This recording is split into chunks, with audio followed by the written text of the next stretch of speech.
Welcome to Chef Leadership Academy. This lecture is about how Chinese multinationals will go global. In fact, the title of the presentation is "The Dragon Goes Global." And what are the growth strategies that Chinese enterprises will use or utilize to compete in the global arena? Just as the rise of China has been a surprise to the world, especially the Western world, nobody in the early 90s ever imagined that China would become the second largest economy, surpassing Germany and Japan. I think we are in for a similar surprise 10 years from now, 15 years from now, when we find that the Chinese corporations are everywhere. Not only that, but they are dominating industries and have become major competitors, not just to American enterprises, European enterprises, but also to Japanese and Korean enterprises. In fact, the rise of Chinese multinationals and the rise of China in general parallels very much like the rise of Japan after World War II. Japan was destroyed during the war, and its reconstruction happened primarily on an export-driven growth, where the Japanese were encouraged to export their products, not just raw materials, they don't have raw materials, export finished products mostly through the American economy as a part of the strategic alignment. And in exchange, Japan allowed American corporations specifically to invest in Japan. China began the same way. Lots of American enterprises invested in China. So have the Europeans, obviously. So have the Japanese eventually, and the Koreans. And China's rise arose by exporting the product, by doing the labor value add. So raw materials all come in, value add is done in the Chinese factories, and China has basically exported the products, not Chinese brands, but they have been all American brands, European brands made in China. Today it is impossible to go anywhere in the world without encountering made in China as a label. So this lecture is not on the rise of China, but the Chinese enterprises. And as I mentioned, Japanese corporations that began as export houses then were encouraged very strongly to create their own brands. So the brands like Sony, Toyota, Canon, Nikon are household names today. Same thing China will do. Just as we had an image about made in Japan, very poor quality, low price, low quality, no standards, maybe adulteration, maybe some defects in the product. Japan had a similar image, and they put a quality process in place, and the rest is history. Today, made in Japan is as admired, if not more, as made in Sweden, made in Germany, and of course, much better than made in America. This is the new reality. So I've been looking at parallel between rise of the Japanese enterprises and the rise of the Chinese enterprises. The key difference is going to be Chinese enterprises have a scale that is unprecedented. In that way, they resemble more like the American enterprises 100 years ago against the European companies. So we had a scale in the US quite a lot, and we used our domestic market scale to go abroad in terms of both exports as well as investment. So companies like Boeing would be primarily an exporter. Many defense contractors would be primarily exporters. But companies like Coca-Cola, 3M company, General Motors will be more like investors into European market after the World War II reconstruction and the Marshall Plan, and into the Japanese economy. So let's go through this presentation. And the title, as I mentioned, is The Dragon Goes Global, Growth Strategies of Chinese Enterprises. Why Chinese enterprises must go global. And I've identified 4 different categories of reasons why they must go global. The first major reason is that the domestic market in China is becoming very competitive. Not only competitive between the state enterprises and non-state new entrepreneurs, but also lots of foreign competitors now crowding the Chinese market. You see an enormous presence of German luxury car makers. You see enormous presence, in fact, of the Japanese brands like Sony. Definitely Korea, Samsung dominates in many industries. So it is not all Chinese corporations competing in the growth cycle of domestic Chinese products markets, but worldwide the competition is now in China. Most of them are surviving in the short run because China is growing, but recently as China's domestic growth, product growth has been plateauing as China shifts from products to services economy, now we see competition intensifying. And when competition intensifies in your domestic market, one safety mechanism, one de-risking strategy is to go globally if possible.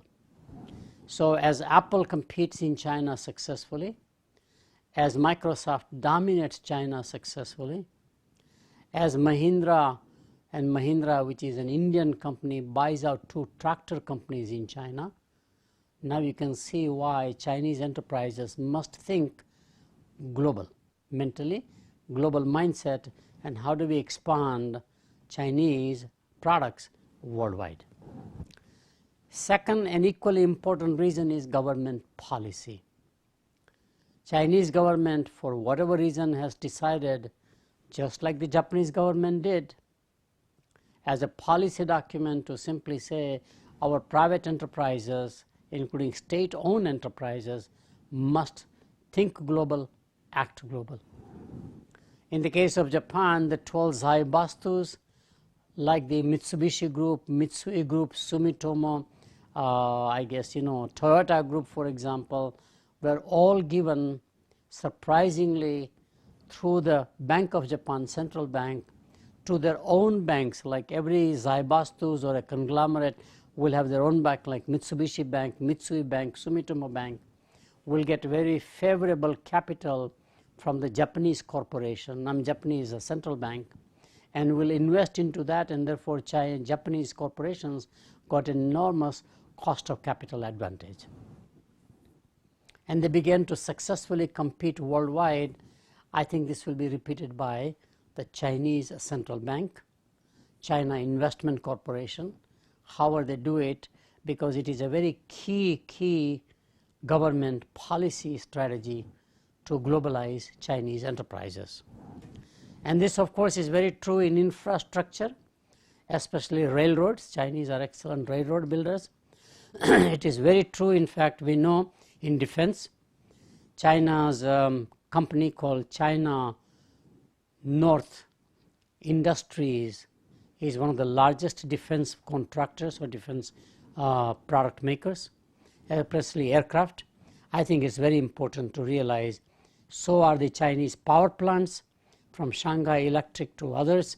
They're very large enterprises in the same league as a GE Energy, Siemens, for example, ABB, and they have both the typical fossil fuel as well as nuclear power plant building capacity. Of course, they come at the lower end of the megawatts capacity, but that's where often you need, rather than just only huge megawatts, they have the all watts capability, which gives them a lot more competitive and attractive on a worldwide basis. And Chinese government, like the Japanese government, is creating soft power through soft loans, through foreign aid, through Confucius Institutes, and as they enter into other economies, especially other emerging economies, they provide an easy door of entry for the Chinese corporations. The third reason is global growth opportunities. Think about the cellular telephone It is still growing from the voice-based to smartphones and eventually beyond smartphones. I don't even know what that might be. And now Chinese are coming. You see, of course, companies like Lenovo, which dominates the China market. You see Xiaomi. Xiaomi is a very important company, doing quite well in the Chinese market, entering India market, going abroad. You can see professional services, which is a very new angle. Chinese are becoming also as good in services as they are in product industries. So a company like King & Wood, which is a law firm company, Chinese-based, going global, interestingly.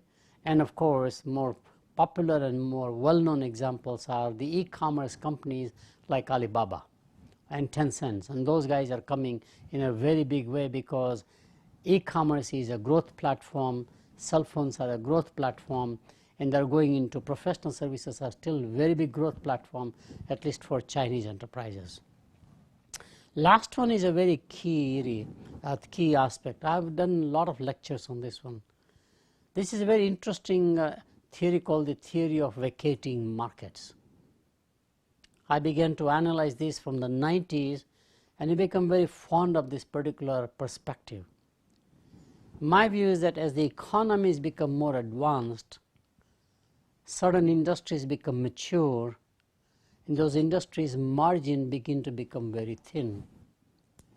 The stock market of those countries make those corporations with very low growth, commoditization, low margins out of favor. Which says that a company is better off from an investor viewpoint to exit the business rather than stay in the business, even though they may be number one. After the first energy crisis, you saw America exiting systematically the television business, even though General Electric was number one brand with RCA GE merger, but they deliberately sold the consumer electronics division to Matsushita Corporation, a Japanese corporation. We sold our watch companies. All of them were bought out by the Japanese, for example, and story just goes on. So we deliberately exited low margin, commoditized, low growth industries and let somebody else have it who can do a better job. Steel, we used to just undisputed leaders in the world with US Steel, Bethlehem and Johnson Laughlin, three major steel companies, all Pittsburgh based. We began to again say steel is a commodity business, so Nippon Steel came along. It is a deja vu for me. What happened to the Japanese corporations in the late 70s, early 80s is going to happen in the 21st century for the Chinese corporations. So it is not even a competition, but being invited to buy out, which is very important. So US outsourced to Japan, which begins to outsource low-end industries to Korea, so for example, steel, shipbuilding, moves on to higher valued, higher margin products and higher growth products as we are moving more toward biological sciences, toward professional services, toward Silicon Valley, toward R&D technology. We have given those markets to Japan, Japan has given to Korea, and now Koreans probably will be exiting to the Chinese. This is a very important reason why Chinese multinationals must go global. So what are the strategies? Again, I've done a complete review of the literature. I've added my own ideas based upon other emerging economy multinationals and their growth strategies, and have come out with 12 different strategies with which Chinese are likely to globalize their enterprises. They are given in the chart there. Chart is quite busy. I will not talk from the chart, but I will go on each of the strategies in a more detailed way. The first strategy again is Japan deja vu all over, Korean deja vu all over for me, and that is to move up and move out. That means domestically you improve the quality of your production toward global standards rather than domestic standards, as Japan did by putting quality process in place, and therefore from being strictly a price-driven product or a brand, you begin to become a value-driven product or a brand where price is low but the quality is high, and ultimately you offer a premium brand. Remember, China today produces for other brands any quality. While made in China may have a low quality image, but some of the most luxury brands are now made in China, whether those are watches or women's purses or garment, style, fashion, anything you think about. Some of the most luxury automobiles are made in China, now assembled in China, rather than just being exported. So China has acquired over the last 30 years, since the change in the Chinese manifesto from communism to capitalism under Deng Xiaoping, let's say 78, 1980, the journey is that Chinese have learned how to make products at all quality level, whether it's in luggage, whether it's in steel, whether it's in power plants, or whether it is in anything by and large. And the examples are the following. Higher in appliances. Today it is a very large competitor to, for example, Electrolux, which is a dominant player from Sweden, all over Europe, have presence in China. They want to buy out the American General Electric, for example. We are exiting that business, and Whirlpool, which is a major player out of US, are now facing competition from higher appliances, not just Electrolux. And so is true Korean brands like Samsung, GL, brand. Those are all becoming highly competitive. Chinese are crowding that market. I talked about Chinese cell phones. Mark my words. This is one where most of the rest of the world cell phone manufacturers, handset manufacturers, probably will exit the business. Whether those are the Alcatels of the world, Ericssons of the world, Sony of the world, Samsung may survive, but there will be a bloodbath in that industry where many countries will simply say, we exit. Chinese competition is too intense and quite good, surprisingly, both in quality, price points, etc. And they will move up to the premium brand. And in consumer electronics, definitely it's going to happen. From television sets to microwaves to radios, clocks, anything that's consumer electronics, and I put cell phones in that category. So there's a chart about quality price, and you can see the rise of Chinese globalization strategy will be you enter a market at a low price point, move up to the value, and offer premium products. Just like Japan in the automotive sector. You started with Toyota Corolla, small car, no frills, very low price. Then move up to Toyota Camry, and then you come out with a luxury brand called Lexus. And that's true, in fact, in this case, is my view. So this is a great strategy, and probably one of the very viable and probably very dangerous strategy for the incumbent competitors. The second strategy is very unique. It is not what Japan did, but I think it is what China will execute. And that is go into domestic market, and from there go to an emerging market, not advanced country. And then after going after most of the emerging markets, saturating them, then come to the advanced economy. Probably the best example of that one has been Huawei Technologies. Hardwire the telephone infrastructure industry in China, having a large access to somewhat what I would call non-competitive market, grew quite a lot, built up the capabilities, then goes to Africa or Latin America or to India, and then would come to America. In the cell phone infrastructure today, Huawei Technologies is knocking the doors against the incumbents by and large. I think it's a major power play, very good strategy. So Huawei Technologies is one. Lenovo is a Chinese company. As I mentioned earlier, IBM ThinkPad was sold because PC has become a commodity business. IBM didn't see the margin. was a drag on the corporate, market valuation. And when they decided to outsource the PC making business to Lenovo, sell it to Lenovo, Lenovo has become now #1 brand in the world. And now, not only does it sell into China and India, but it is now coming to the US market to compete against the HP and the Dell of the world.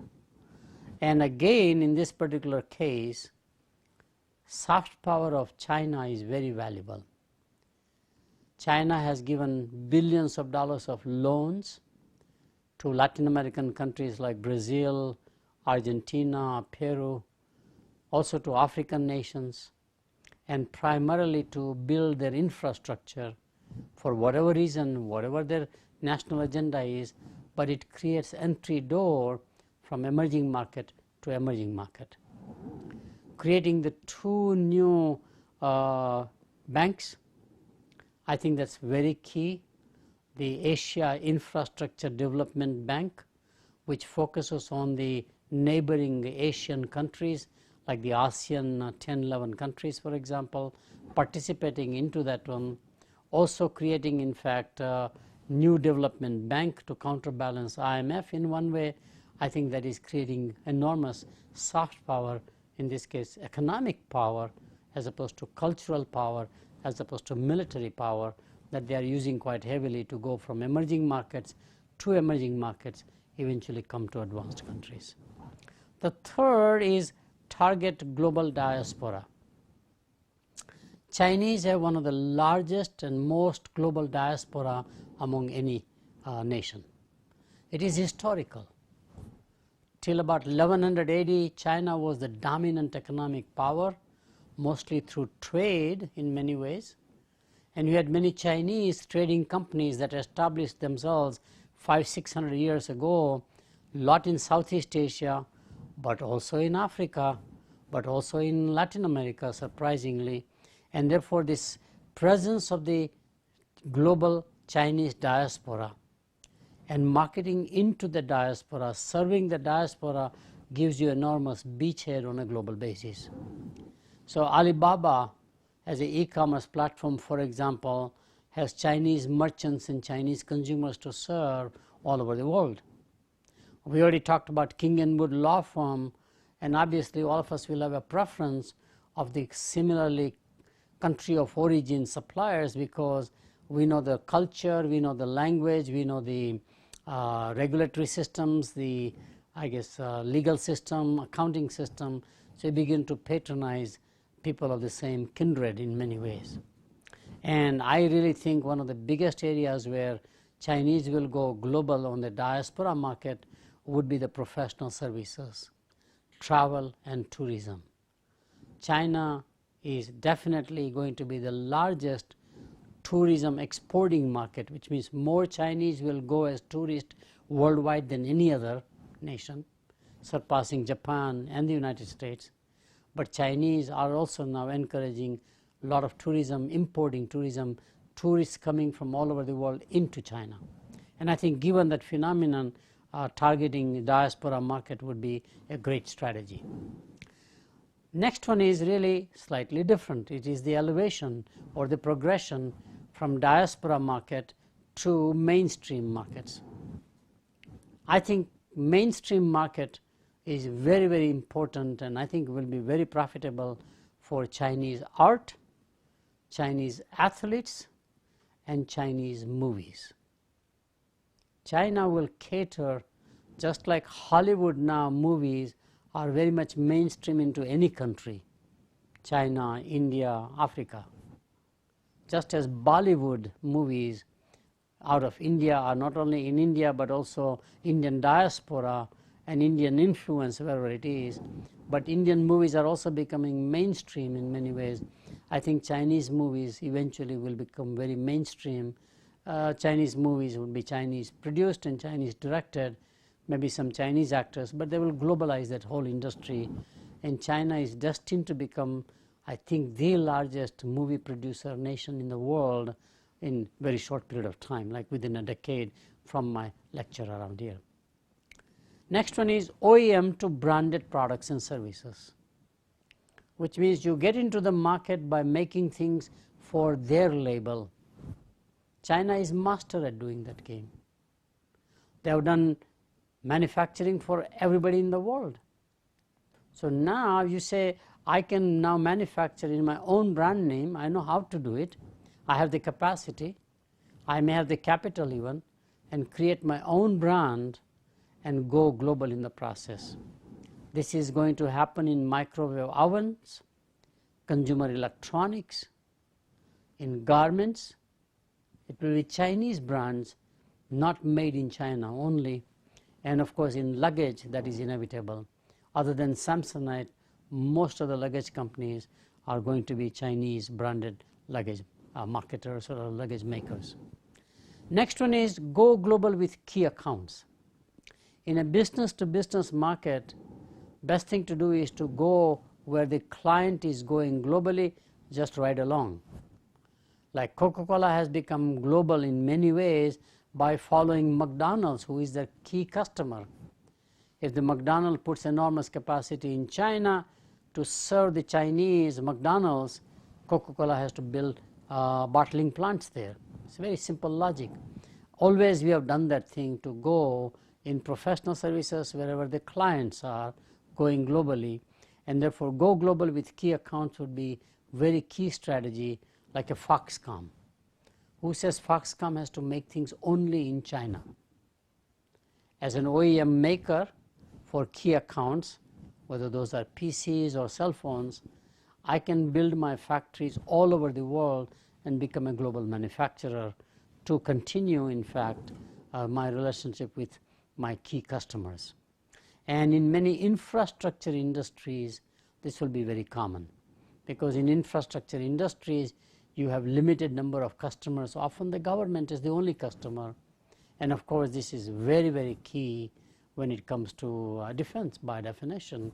So energy, railways as infrastructure, etc., Chinese corporations will ride their key accounts worldwide.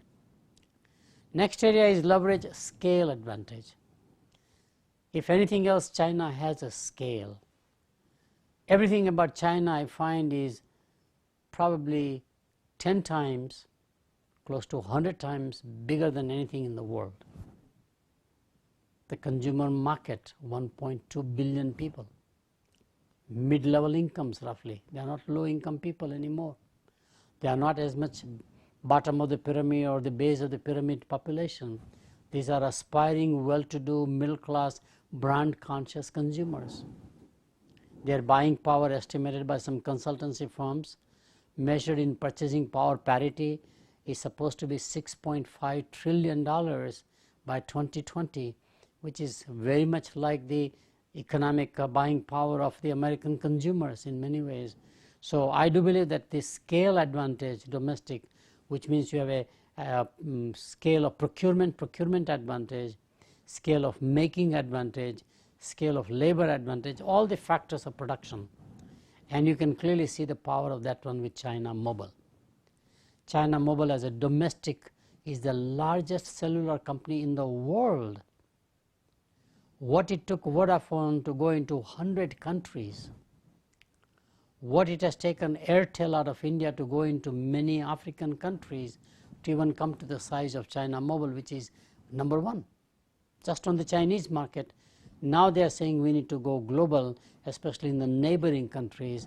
And in cellular telephone, the way you go global is usually through acquisitions or joint ventures or investment into a government entity of some sort. So China Mobile, watch them. Alibaba, of course, I talked about it. And of course, Baidu. Again, Alibaba's scale is as massive as Amazon, maybe more.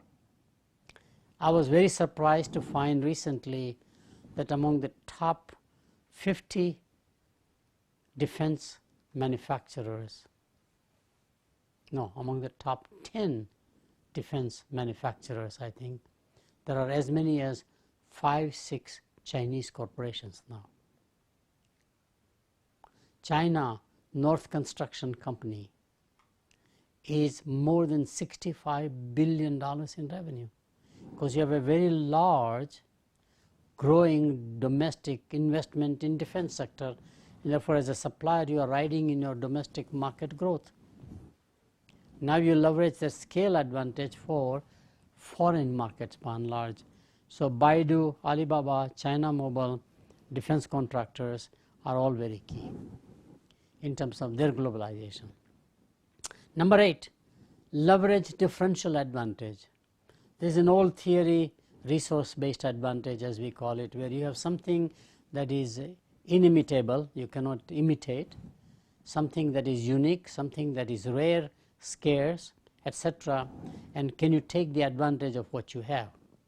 And of course, in many ways, Chinese are having this differential advantage in energy at the smaller watt mega power plants, or not mega but micro power plants, 55 megawatts for example, 100 megawatts as opposed to 1000 or more megawatts.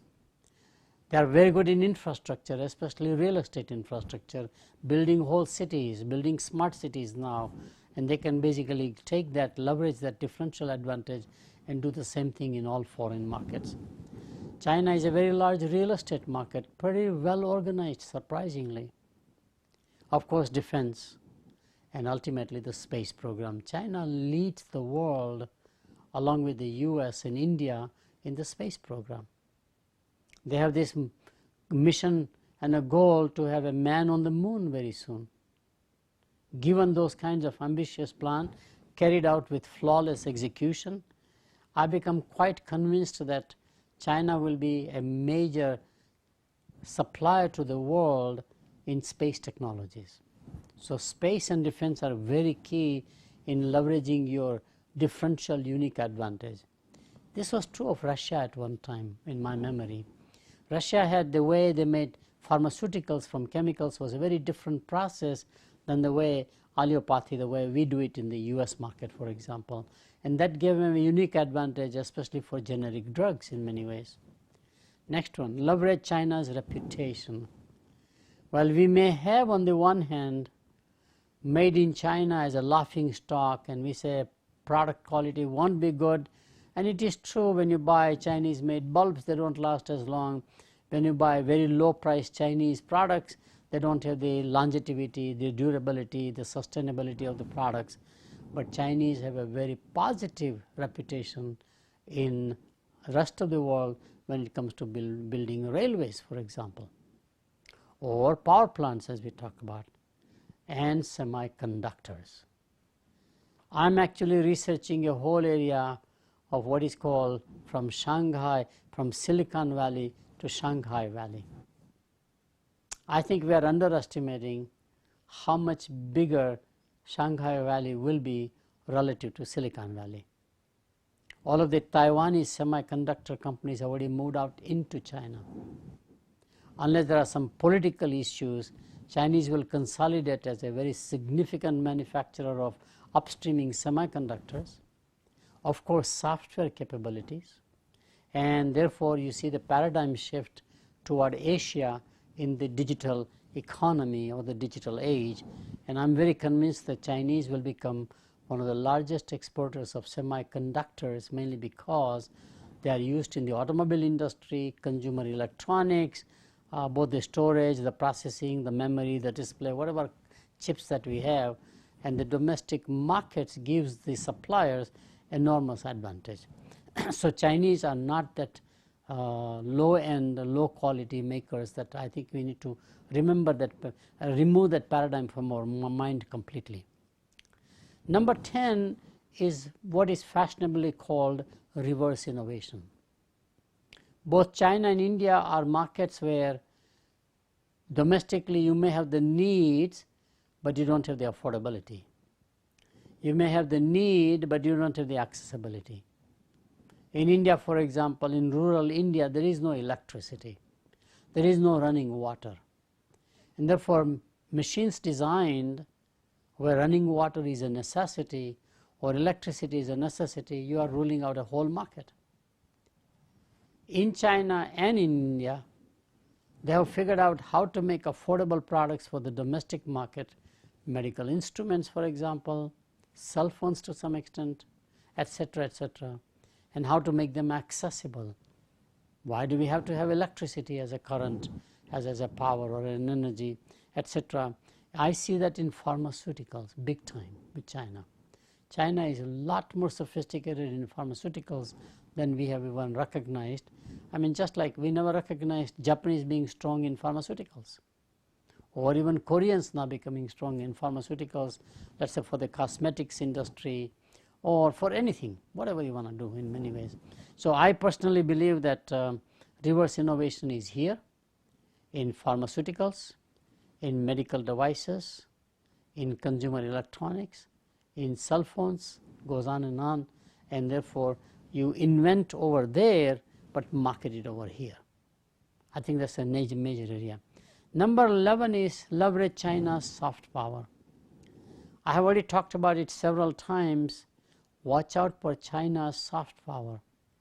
I was very surprised to learn recently that there are 500 Confucius Institutes, all funded by China's foreign ministry or Ministry of Foreign Affairs. Each one is a multi-million-dollar commitment, primarily to promote language, culture, and now economics, which means Confucius Institute becomes a national champion for promoting Chinese investments, Chinese products all over the world. And these 500 institutes are located everywhere in the world, emerging economies, advanced economies, and they are the ambassador for the nation. And as they begin to do good in the community work, in other words, behave more like a charity-based NGO type work, they'll become much more powerful. Americans have done that before through USAID projects, through large-scale NGOs who have gone into emerging markets and have done very well in terms of supporting the local communities on the communities' agendas and their necessities. I think the Chinese will also have a very large philanthropy houses, large NGOs, and will create soft power culturally, economically, militarily, and maybe politically, and that gives an advantage to the Chinese corporations, as we got the advantage in Europe through the Marshall Plan and in Japan through the reconstruction, rebuilding of Japan. Number 12, acquisitions in advanced markets. As I mentioned earlier, you have a lot of sunset industries where the local stock market does not bless the profit objectives and the growth objectives. They are below subpar. And therefore you begin to exit those industries. They are declared sunset industries, and Chinese will be one of the key buyers of those sunset industries. We have seen already an acquisition in pork right now. Chemicals like Potash Corporation in Canada, Chinese try to buy that. Lots of industrial raw materials which are so commoditized, especially with the collapse of the oil price, natural gas price, lots of assets will be up for grabs. To me, the country today and the enterprises who can make acquisitions because they have the capital in their hands are going to be Chinese enterprises. Besides the politics coming in the way, I think it will be a lot more acquisition as a key strategy. So what lessons have we learned so far in Chinese enterprise journeys toward globalization? Out of the 12 strategies that I mentioned, 2 are the most critical ones. 2 have the most successful formula, and that is, one is a move up and move out, and the other one is major acquisitions in sunset mature industries. However, to successfully transition from an ethnocentric enterprise to a truly transnational enterprise like Lenovo is trying to do, Huawei Technologies is trying to do, higher technologies, higher appliances is trying to do, my view is that will require, that will be necessary for long-term success, but it will require 2 things. English as a corporate language. Who said you have to be Chinese or Mandarin in your corporate communication? If you are a global enterprise, every nationality has their own language. As a global enterprise, you may have German employees, French employees, American employees, British employees, Italian employees, Indian employees, and therefore the only common language that rises is English. There is no way you can motivate all your employees to learn Mandarin. That's impossible, that's impractical. And therefore, best strategy is for you as a corporation to change and say English will be my language. That's a very important message, I think. Second, attracting and retaining global talent. There is a race for resources, especially talent, and for Chinese enterprises to attract, as Indian enterprises are trying to attract, let's say, American talented people, you will have to have a culture that says it's transnational, which means career path of every employee is equal, not just the Chinese employees, for example, which is ethnocentric model. I think it will work very well. So let me conclude this presentation. The rise, fall, and rise again of Chinese enterprises is real. Now, why am I using this phrase? Because China's history is fascinating. China became a very major superpower, undisputed, till about 1100 AD, 1000 AD. There were Chinese explorers.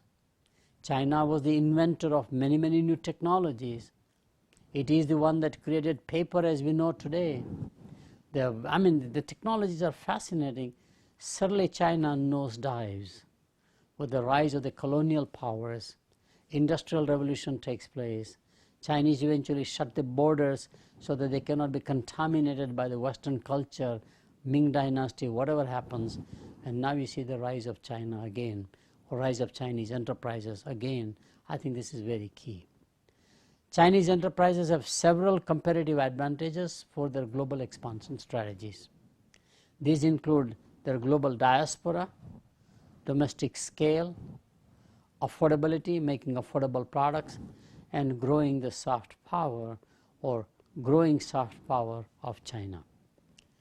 Chinese merchant community has been well established across the globe for centuries. Very key middlemen there. Very, very important. And that can be leveraged as an asset for the aspiring Chinese enterprises. China's strong reserves will also create low-cost capital as it converts its public credit or debt market to a private equity market. My own view is that China's reserves of about $5 trillion total will be converted into equity buying in each of the countries whose reserves they hold, America being the largest, but they hold reserves of the Japanese yen, the euro, for example, and they can easily do the same strategy on a global basis. I think this is very key. It happened exactly the same way with Japan after the energy crisis, where Japanese corporations under Reagan administration were allowed to buy out everything in America. They bought, as I said, television, the watch industry, they built the automobile plants here, made massive investment. If you look at the money trail, it all came from the central bank giving them basically free cost capital. Chinese will do the same to enhance their own national identity and I guess national rise as a super economic power. So I hope you have enjoyed this lecture. I had a very good insightful learning myself when I finally did the research and put together that there are more than one strategy. There are more than 3, 4, 5 strategies. As many as 12 strategies are there for the Chinese expansion into global market or globalization of Chinese enterprises. Thank you very much.